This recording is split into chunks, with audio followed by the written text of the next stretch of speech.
हाइकोर्टनि साख्लायजाक ग्राजुएटनि रायनो दाति सुफुंजाकना बागै जा सालक खादोमोन फुनुगलायखा खरांति सलायमानि बिसिंति ते आबाय बाक्सनो कायबोरै सानमुंब तिसलायखा त्रिपुरा अंगनवाड़ीनि सेवक ते हेल्पार यूनियन सीआईटीयू सारा भारत श्रमजीवी महिला समन्वय कमिटी कथालायै खरांति सलायखा जा सालो ग्राजुएटनि सानमुंनतयै ते सोशल वेलफेयर सोशल एडुकेशन दागि फांनि थानि जा सालनो डेपुटेशन बहायनो याफुरि लायखा राधानगर मोटर स्टेनि सिमी हिमबतक खलायमानि बिसिंतै अंगनवाड़ीनि सेवक खायनै ते हेल्पार रंनो खबै सीआईटीयू सारा भारत श्रमजीवी महिला समन्वय कमिटी कथालाय मुंबाय तो আমরা গণ ডেপুটেশন এটা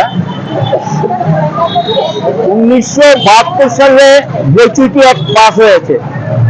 সরকারি আধা সরকারি বেসরকারি সমস্ত ক্ষেত্রে গ্র্যাচুইটি পাওয়ার অধিকার সবার আছে এবং আপনাদের সাংবাদিক আপনাদের গ্র্যাচুইটি পাওয়ার অধিকার আছে। এটা কারো দান লক্ষ্মী না, এটা আইন। এই নিয়ে সুপ্রিম কোর্ট একটা মামলা হয়, সুপ্রিম কোর্ট পরিষ্কার বলে দেয় অঙ্গনওয়াড়ি ওয়ার্কার হেল্পারদেরকে গ্র্যাচুইটি দিতে হবে। ভারতবর্ষে অনেক সরকার দিয়ে দিয়েছে, আমাদের রাজ্য সরকারে কোনো টনক নড়ছে না এবং তারা গ্র্যাচুইটি দিচ্ছেন না।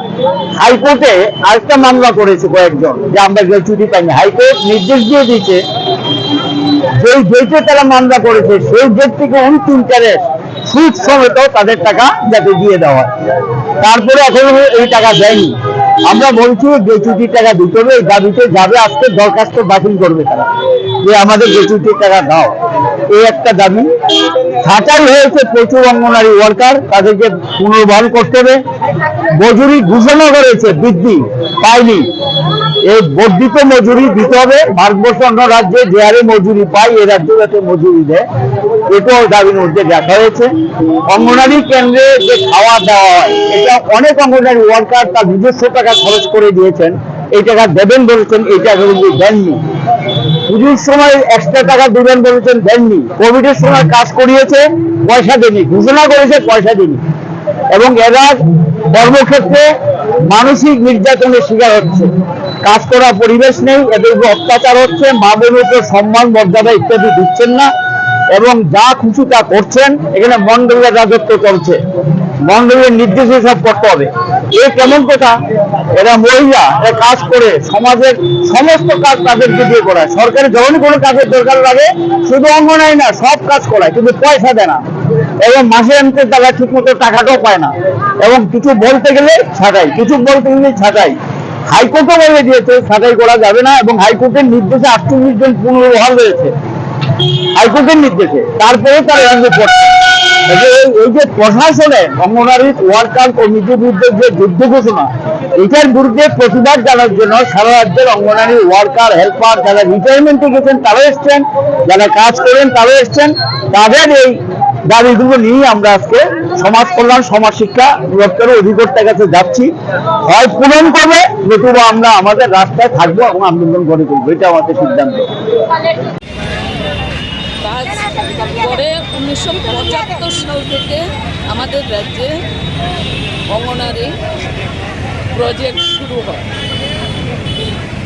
প্রথমেই কথা ছিল তারা দীর্ঘদিন অন্তত 20 বছর কাজ করলে পরে তাদেরকে সোশ্যাল ওয়েলফেয়ার ডিপার্টমেন্টে যেখানে পদ খালি হবে সেখানে প্রায়োরিটি অঙ্গনওয়াড়ি ওয়ার্কারদের দেওয়া হবে, রেগুলার চাকরি দেওয়া হবে। আমরা দেখলাম তার মধ্যে অঙ্গনওয়াড়ি ওয়ার্কাররা যারা দীর্ঘদিন ধরে এই লড়াই আন্দোলন করছে তাদের মজুরি বৃদ্ধির জন্য, কাজ করলে তার মজুরি বৃদ্ধি করতে হবে, দীর্ঘদিন কাজ করলে এটা স্বাভাবিক, এটা আইনেও রয়েছে, সংবিধান স্বীকৃত। তো স্বাভাবিক কারণে আমরা লক্ষ্য করছি সরকারই এই আইনটাকে কার্যকরীও করেনি, মজুরিও বৃদ্ধি করছে না, সামান্য মজুরি বৃদ্ধি। তারা যখন দিয়ে বাড়ে তখন তারা সামান্য মজুরি অঙ্গনওয়াড়ি ওয়ার্কারদের দেয়, এছাড়া তাদের কোনো মজুরি বৃদ্ধি হয় না। তো অঙ্গনওয়াড়ি ওয়ার্কাররা যারা কাজ করছেন তাদের মজুরি বৃদ্ধির দাবিতেও লড়াই চলছে। তার মধ্যে যারা অবসর গ্রহণ করেছেন, কথা ছিল 65 বছর পরে তারা অবসর গ্রহণ করবেন, কিন্তু দেখা গেল ভারত সরকারের সেই যে বিধানসভায় যেটা স্বীকৃত হয়েছিল, গ্রহণ করা হয়েছিল, ঠিক আছে 65 বছর পরে তারা রিটায়ারমেন্টে দেবেন। এখন দেখা যায় জোট সরকার আইপিএফটি এবং বিজেপি আইপিএফটি জোট সরকারের আমলে 60 বছর হলে তাদেরকে রিটায়ারমেন্টে পাঠিয়ে দেওয়া হচ্ছে। তো রিটায়ারমেন্টের পরে তাদেরকে ন্যূনতম পেনশন দেওয়ার কথা ছিল এবং তারা যতদিন কাজ করেছেন তাদের গ্র্যাচুইটি দেওয়ার কথা ছিল। আর কিটা করতেছেন মুয়ের উপরে একটা লাঠি দাঁড়ান এটা ব্যবহার করতেতাম না। এখন তারা গভর্নমেন্ট স্বীকারই করছে না কোনো মতেই। সেন্ট্রাল গভর্নমেন্ট পার্লামেন্টও বহু লড়াই হয়েছে এই নিয়ে। আমি যখন পার্লামেন্টে ছিলাম বারেই এই বিষয়গুলো আমরা তুলেছিলাম এবং অন্যান্যরাও এটা আমাদের সমর্থনে তারাও পার্লামেন্টে কথা বলেছেন, কিন্তু কোনো কাজ হয়নি।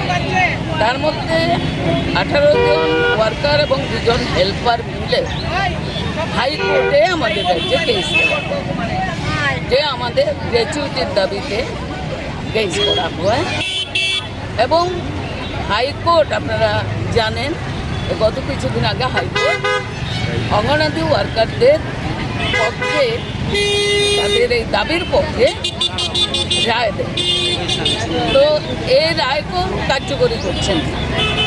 কাজেই এই রায় যাতে কার্যকরী হয়, মূলত 4টা দাবি নিয়ে আজকের এই আন্দোলন। এই আন্দোলনে অঙ্গনওয়াড়ি ওয়ার্কাররা যারা রিটায়ারমেন্টে গেছেন তারা দাবি রাখবেন, তারা ফর্মে সই করবেন, তারা ডাইরেক্টরের কাছে জমা দেবেন এবং আমরা এই রাজ্য সরকারের কাছে, সর্বভারতীয় ক্ষেত্রে কেন্দ্রীয় সরকারের কাছে দাবি তো রয়েছেই। সারা ভারতবর্ষের অঙ্গনওয়াড়ি ওয়ার্কার, লক্ষ লক্ষ অঙ্গনওয়াড়ি ওয়ার্কার, তারা সমস্ত কাজ করেন, 25টার উপরে রেজিস্টার তারা মেনটেন করেন। যে কাজ তাদের ছিল না, সুসংহত শিশু উন্নয়ন প্রকল্প কিন্তু শুধু শিশুদের নার্সিং করার জন্য, কিন্তু এটাকে একটা পার্মানেন্ট জবের মতো করে তাদেরকে দিয়ে কাজ করা হয়েছে। কোভিড পিরিয়ড সমস্ত কাজ তাদেরকে দিয়ে করা হয়েছে। কাজে এই জায়গায় দাঁড়িয়ে আমি এই প্রজেক্টে চাকরি করেছি শ্রীনগর পোস্টে প্রায় 7 বছর আমি ছিলাম। তারপরে আমি নিজেই স্বেচ্ছায় রিজাইন দিয়েছি। তারপরে আমি গণতান্ত্রিক আন্দোলনের সঙ্গে যুক্ত হয়েছি। কাজে এই প্রজেক্ট ওপেনিংয়ের ক্ষেত্রে